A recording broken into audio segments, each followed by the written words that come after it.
السلام علیکم دوستو، آج کی کہانی کا نام ہے مالی سفارش۔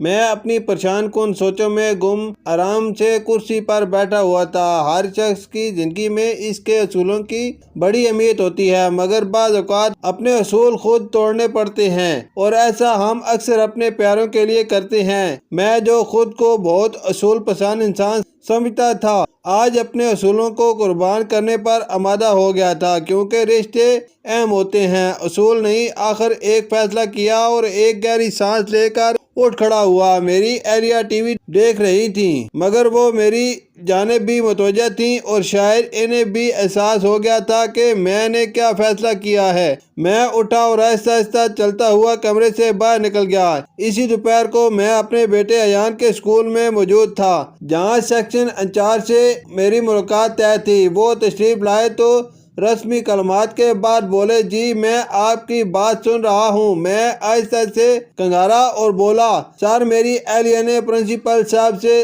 درخواست کی تھی، ہمارا مسئلہ بہت چھوٹا ہے، مگر انہوں نے اسے حل کرنے سے انکار کر دیا ہے اور آپ سے ملنے کا مشورہ دیا۔ آپ جانتے ہیں کہ ہم کیا چاہتے ہیں؟ انچارج صاحب نے سنجیدہ لہجے میں کہا، فرحت صاحب ہم پہلے بھی کہہ چکے ہیں کہ اسکول کے اندرونی معاملات میں والدین کی مداخلت قبول نہیں کر سکتے، ہم ان معاملات کو خود دیکھتے ہیں۔ میں آہستہ سے آگے جھکا اور مدھم آواز میں کہا، دیکھیے جناب، اللہ کا شکر ہے پیسے کی میرے نزدیک کوئی اہمیت نہیں ہے، میں تو اسکول کی بہتری کے لیے کچھ مدد کرنا چاہتا ہوں۔ آپ کھل کر کہیے۔ انچارج کا لہجہ خشک ہو گیا۔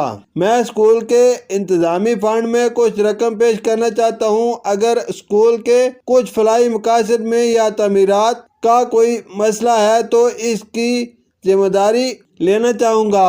میرا مطلب ہے میں ہر خدمت کے لیے تیار ہوں۔ انچارج صاحب سوچتی ہوئی نگاہوں سے مجھے چند لمحے دیکھتے رہے، پھر مسکرا کر بولے، اولاد کی محبت انسان کو کس قدر مجبور کر دیتی ہے، یہ ہم جانتے ہیں۔ آپ اتنا اصرار کر رہے ہیں، مگر پرنسپل صاحب نہیں مانیں گے۔ آپ کی مالی سفارش آپ کے کام نہیں آ سکے گی۔ البتہ ایان کے اس مسئلے پر غور کیا جا سکتا ہے۔ ایان ہمارا اکلوتا بیٹا ہے، وہ پڑھائی میں اوسطاً درجے کا تھا، مگر پھر وہ پڑھائی میں دلچسپی لینے لگا۔ اس کی وجہ بڑی عجیب تھی۔ کلاس ٹیچر نے اسے ڈسٹر انچارج بنا دیا تھا۔ وہ یہ ذمہ داری پا کر بہت خوش تھا۔ اس نے بتایا کہ اس کی مرضی کے بغیر کوئی تختہ سیاہ کو صاف نہیں کر سکتا، اور استاد بھی اس کا نام لے کر اس سے ڈسٹر مانگتے ہیں تو اسے یہ بہت اچھا لگتا۔ یہ ذمہ داری پا کر وہ ایک ذمہ دار بچہ بنتا جا رہا تھا کہ ایک دن اس سے یہ ذمہ داری واپس لے لی گئی اور وہ پریشان رہنے لگا۔ ہم نے اس کی ہمت بندھانی چاہی، مگر ایسا نہ کر سکے۔ دراصل ایان ایک دن ڈسٹر گھر بھول گیا۔ اس دن کلاس ٹیچر کا مزاج خراب تھا اور ایان کے ٹیسٹ میں نمبر بھی کم آئے تھے، تو غصے میں انہوں نے یہ ذمہ داری دوسرے بچے کو سونپ دی اور ایان اس بات سے مایوس ہو گیا۔ ہم دونوں میاں بیوی اس کی پریشانی دیکھ کر کڑتے رہے۔